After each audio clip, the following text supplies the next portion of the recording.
I always say that you are not here to live an average life. Now, if a student comes up to you and asks you to list 3 things that really helped you pass your FE exam, what would you say to them? Mehul graduated in 2011 from India with a civil engineering degree. When he moved to the US, he was determined to get his FE because he wanted to reach his ultimate goal, which is getting his PE. Now, unfortunately, Mehul failed his FE exam 3 times, leaving him feeling defeated and frustrated, but not for long. On his 4th attempt, Mehul decided to keep going, and he made some major changes to his lifestyle and his study material, which really helped him pass his FE exam. I hope his story inspires you to not give up and help you figure out what you need to do to pass your FE exam faster. Hey Mehul, thank you so much for joining me today. Thanks for having me. Awesome. Okay. All right. Let's dive in. So, tell us a little bit about why did you decide to take your FE exam? I wanted to grow in my career. So it's a long story short. I moved here in 2018 to this country. I found to do, initially I thought to do a master's course, but then I found like doing master's and FE and PE would put me to the same level where I'm expecting myself after 5 years. So that's what encouraged me, rather spending 2 years on studying masters and still be at the same point. Let's do FE and PE and be on that position or point. So that encouraged me doing that. Yeah, I would say My FE. that's really smart thing to do, because a lot of people would go back and get their masters and hoping that will help them with their FE or their PE or excel in their career. But in the engineering field, it's slightly different. You can actually excel in your career just by having the FEP and an experience. Experience is a big one as well, right? Because to get your PE license, you need experience.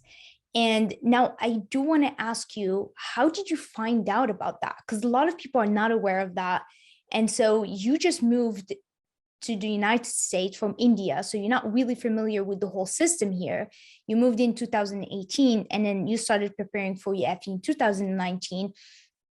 How did you come up with all of that? Like, like not do masters, but instead pursue the FE and the PE? Initially, when I came here, I I've never I wasn't aware of EIT or PE.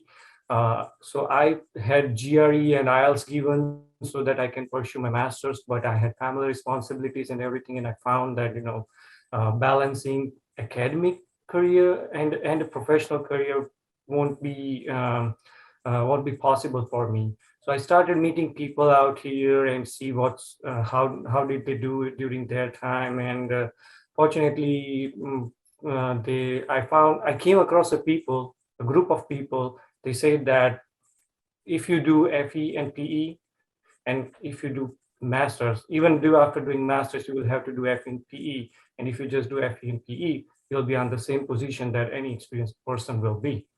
What do you think you struggled the most with to pass your FE exam?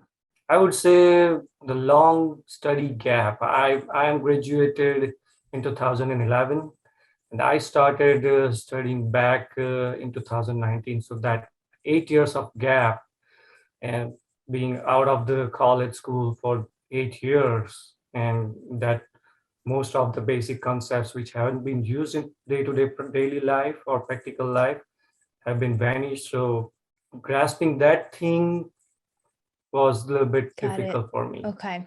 All right. Let's talk a little bit about time management. So, when you started studying for the FE, let's say, because you took the FE exam 4 times, right? So, your last attempt, when you started preparing for your FE, how many months did you study for it? 3 months straight, three months. What I my schedule was, I my office hours is 7:30 to 4 p.m.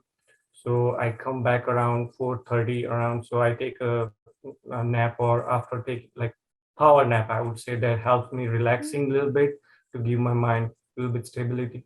So after doing that, I used to do 30 minutes of exercise. So that put me around 5:30. And from 5:30 to 6 p.m., I prefer taking a light dinner, not too much, but light dinner. So I started studying at 6 p.m. So 6 p.m. to 9:30. So 3.5 hours from Monday to Friday or Monday to Thursday. Well, when I appeared for the FE exam during that time, what we were given 2 days or 3 days to office work schedule. So whenever I had to go to work, I followed that schedule. Whenever I was working from home, had to visit a site, I used to spare at least 6 hours a day for 2 to 3 days, and weekends is like 6 to 8 hours for the weekend. So for the weekend, my schedule was doing it, starting my studying 8 in the morning to 1 p.m. straight shot, and then I used to take my lunch, a little bit relaxing, uh, a nap, power nap, and another hour or two after that. So that helped me doing that.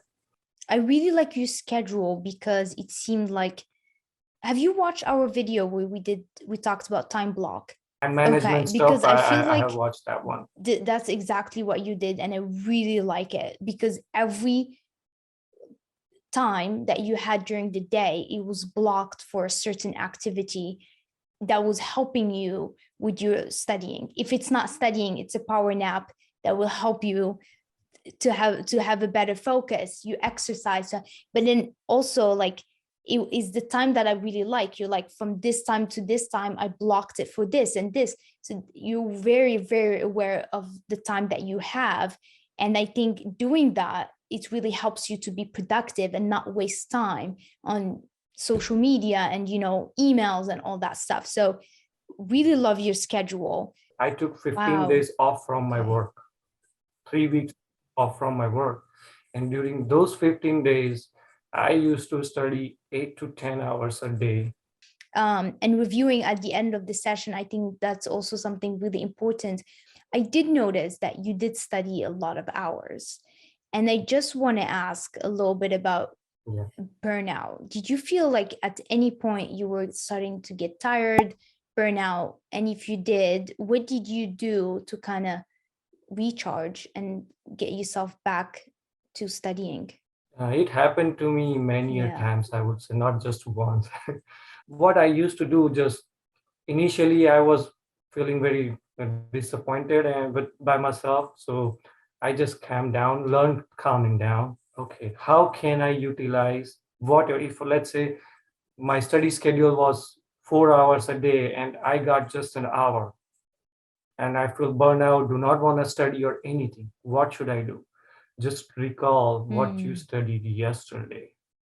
If you open the books, just go through it, do that. If you don't want to do that, just sitting relaxed, just stay there, start recalling everything, not from the yesterday, any topic, any day you studied and you think that I am recalling this one. You don't need to force your mind on any particular topic. Just let your mind to flow. It's like when you start to feel burnout, you're like, okay, instead of feeling disappointed and keep pushing myself, and I'm just gonna like take a step back and be okay with feeling tired and burnout, and I'm just gonna do a little bit of review, and then when I feel better, then I'll get back to studying 2 hours or 3 hours. Yeah, I think So also that helps. another one that might have helped you to keep that energy and to keep going is the power nap and the exercising that you did daily.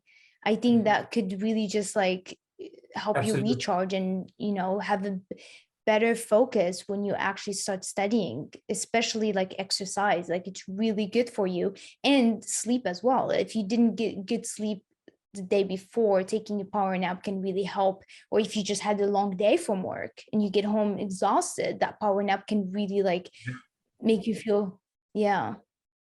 Yeah, I mean, I used to feel tired or something because I wake up in 5:30 in the morning and do some stuff, getting going to work, and when I comes back around 4:30, 4:45, I feel tired. So at that point, your mind and your body needs some rest. So I used to prefer taking power nap for at least 20 or 30 minutes. And after that power nap, your body needs some Mm. energy, some fuel, I would say. So doing exercise was fulfilling that requirement, just re-energizing everything back and Yeah, I love hitting that. it hard. Okay, let's talk a little bit about confidence. You talked about it earlier. Did you feel like before you went to your exam, did you reach that confidence that you wanted to have before you take the exam? Absolutely. The study schedule I followed and the methodology I followed helped me a lot. Even I still remember the day when I went for an exam and I was driving to the exam place. I had all those formula kept Mm. running in my mind all the time. I made myself to that level that I can, even though the project manual is not there, I could write that formula verbally. Okay, this is what the formula is. Just hit it hard. But I still would encourage, do not overconfident. Just make sure whenever you're in the exam, having confidence is good. Verifying whatever you're studying or using that formula with the project manual will gain you satisfaction that you are right. So it's combining the confidence Yeah. plus your It's performance. interesting because like I'm sitting here and I'm talking to you and you graduated in 2011 in India and you have taken the FE exam 4 times. And in your last attempt, all this schedule that we've been talking about is mostly in your last attempt. You had this very intense schedule of studying, right? I mean, you were studying every day, you were consistent, you were showing up. I'm just here sitting and wondering what kept you motivated? What kept you like going and not giving up and to keep showing up every day and putting in the hours during the weekend, taking 15 days off before your exam and just studying 8 to 10 hours every day? What kept you motivated? Uh, I always have a vision and seeing myself to that level where you know I always keep promising myself you are not here to live an Wait, can average you life. say, sorry, can you say that again? You I always say that you are not here to live an average life. You must gain something. You are here to prove yourself. So just prove yourself to Mm. yourself, not to anyone else. Having that PE and FE and PE done is PE is the for civil engineers. PE is the ultimate thing that one can reach to, and you will be here. So just see yourself being here without FE and PE, compromising on everything on everyday's life, getting instructions from someone else. If you try yourself best to get that thing done, but at some point you can't achieve it, become a part of their frustration, get frustrated, or be right here where no one can instruct you on what to do. It's just you with yourself and you giving line and guiding the people. We want to do this, and this is my vision. So that thing makes difference that I always am seeing myself over here. Not to prove my supremacy or superiority, but it's just my thinking that I'm not here to Oh, live I love that. average life. Okay. That's it. So so that's what's driving you. You just want to really be the best engineer you could be. Now, I That's right. want to ask, when you got your result back, when you failed the FE exam the third time, how did you feel at that moment?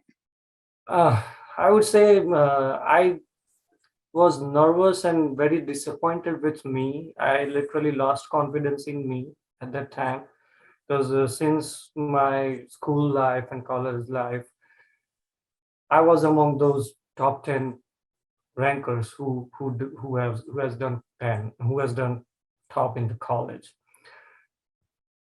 So I always was like, something is not going right. Either I am not giving my 100%, I am distracted. Just find out what's going on within me. Mm. That's what is the thing, because something is not going the way we want.